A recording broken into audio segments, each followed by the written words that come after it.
नमस्कार विद्यार्थी मित्रांनो, टेक्स्टबुक सुपर कोचिंग मध्ये आपणा सगळ्यांचे खूप खूप स्वागत आहे. आपल्या YouTube चॅनलवरती आपण टीईडीच्या सगळ्या अपडेट्स ज्या आहेत त्या घेऊन येत आहोत. म्हणून जे विद्यार्थी चॅनलवरती पहिल्यांदा आलेले असतील, त्यांनी त्या चॅनलला आधी सबस्क्राईब करून घ्या, कारण सगळ्या अपडेट्स आपण अगदी वेळेत घेऊन येत आहोत. तशीच एक टीईटीची अपडेट देखील आपल्या समोर येत आहे. ओके, तुम्ही बघू शकता महाराष्ट्र शासन शालेय शिक्षण आणि क्रीडा विभाग. ओके. सो काही चेंजेस जे आहेत ते आपल्याला इथे या याच्यामध्ये झालेले दिसतायत आणि ते नेमके काय आहेत हे आपण समजून घेऊयात. Okay. Short but sweet video असणारे सगळ्या इम्पोर्टंट गोष्टी फक्त हायलाइट करून देते, की बघा पवित्र पोर्टल मार्फत शिक्षक पदभरतीची कार्यपद्धती संदर्भ क्रमांक 1 ते 4 येथील शासन निर्णयान्वये विहित करण्यात आलेली आहे. ठीक आहे. आणि यामध्ये ना खूप साऱ्या तरतुदी ज्या आहेत, ओके, पदभरतीची प्रक्रिया अधिकाधिक सुलभ व पारदर्शक पद्धतीने पार पाडावी या हेतूने करण्यात आल्या होत्या. पण काही तरतुदींमुळे पदभरतीच्या प्रक्रियेत अनावश्यक गुंतागुंत निर्माण झालेली आपल्याला दिसून येते. आणि ही बाब विचारात घेऊन संबंधित काही तरतुदी अधिक्रमित करून सुधारित तरतुदी लागू करण्याबाबतचा प्रस्ताव शासनाच्या विचाराधीन होता. आणि जर तुम्ही बघितलं की काय काय नेमके चेंजेस इथे झालेले आहेत ते आपण इथे बघूयात. तर शासन निर्णय 2023 नुसार जर आपण बघितलं होतं, तर आधी हे समजून घेऊया की 2023 मध्ये काय होतं आणि चेंज नेमका काय करण्यात आलेला आहे ते नंतर समजून घेऊया. तर यामध्ये आपल्याला दिलेलं आहे बघा, की विविध टप्प्यांमध्ये जाहिराती येणार असल्याने उमेदवाराची एकदा निवड झाल्यानंतर असा उमेदवार उमेदवार पुन्हा नव्याने येणाऱ्या जाहिरातीनुसार किंवा त्याने अर्ज केल्यास निवडीसाठी याच गुणवत्तेनुसार पूर्वी शिफारस झालेल्या गटापेक्षा वरच्या गटातील अर्हतेनुसार पदासाठी पात्र राहील. म्हणजे ज्या यासाठी समजा तुम्ही एखादी एक्झाम पास झालेले आहात, तर त्याच्या वरच्या गटासाठी तुम्ही काय राहत होते? पात्र राहत होते. हा नियम आधी आपल्याला दिलेला होता.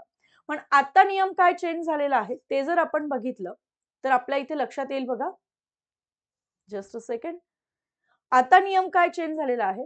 उमेदवाराचे चालू चाचणी परीक्षेतील गुण मुलाखती शिवाय असतील किंवा मुलाखतीसह असतील, या निवडीच्या प्रकारासाठी मिळून केवळ एक वेळ निवडीच्या शिफारसीसाठी लागू राहतील. ओके. आणि जो उमेदवार आहे त्याला जर पुन्हा सहभागी व्हायचं असेल, तर त्याला परत नवीन चाचणी परीक्षा जी आहे ती द्यावी लागणार आहे. ओके. येस, परत एकदा सांगते. जर एखाद्या उमेदवाराला, ओके, बघा काय म्हटलंय, जर एखाद्या उमेदवाराला, ओके, चालू चाचणी परीक्षेचे गुण मुलाखतीशिवाय किंवा मुलाखतीसह निवडीच्या प्रकारासाठी मिळून एक वेळ निवडीच्या शिफारशीसाठीच लागू असणार आहे. ठीक आहे. जर त्याला निवड प्रक्रियेत पुन्हा सहभागी व्हायचं असेल, तर त्याला परत काय द्यावी लागणार आहे? चाचणी परीक्षा तिथे द्यावी लागणार आहे. हा एक चेंज जो आहे तो इथे झालाय. त्यानंतर जर आपण पुढे बघितलं, शासन निर्णय 2019 मध्ये, ओके, असं होतं की इच्छुक व अर्हता प्राप्त उमेदवार जाहिरात प्रसिद्ध झाल्याच्या दिनांकापासून, लक्षात घ्या, जाहिरात प्रसिद्ध झाल्याच्या दिनांकापासून आपल्या अभियोग्यता व बुद्धिमत्ता चाचणीमध्ये पात्र गुणांसह पवित्र प्रणालीवर ऑनलाईन 7 दिवसाच्या आत अर्ज करतील. तसेच स्थानिक स्वराज्य संस्थांमधील खाजगी शिक्षण संस्थांमधील शिक्षण सेवकांच्या रिक्त पदासाठी स्वतंत्र प्राधान्यक्रम देतील. हा आधीचा नियम होता. उमेदवार अर्जामध्ये प्रवर्ग व विषय याचा विचार करून प्राधान्यक्रम देऊ शकत होते.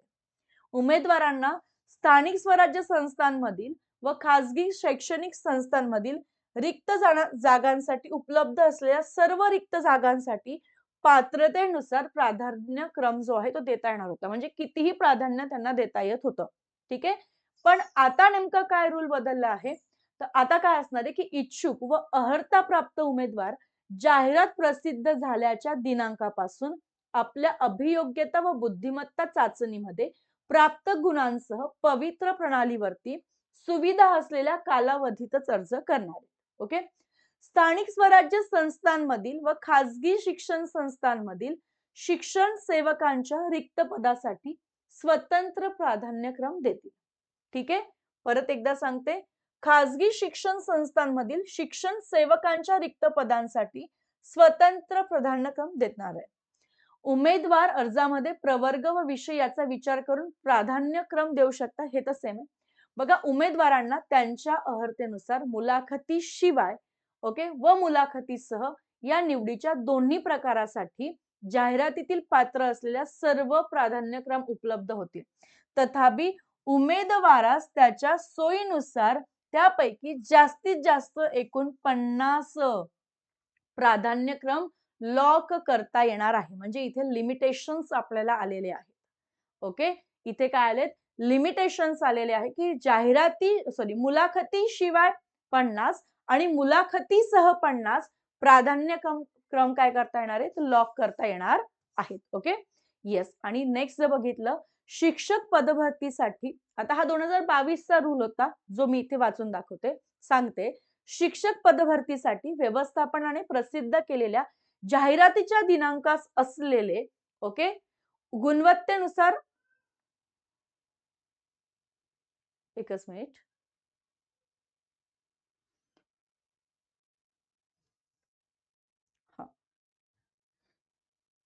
ओके, शिक्षक पदभरतीसाठी व्यवस्थापनाने प्रसिद्ध केलेल्या जाहिरातीच्या दिनांकास असलेले ओके उमेदवाराचे वय विचारात घेतले जाणार होते. ओके, तथापि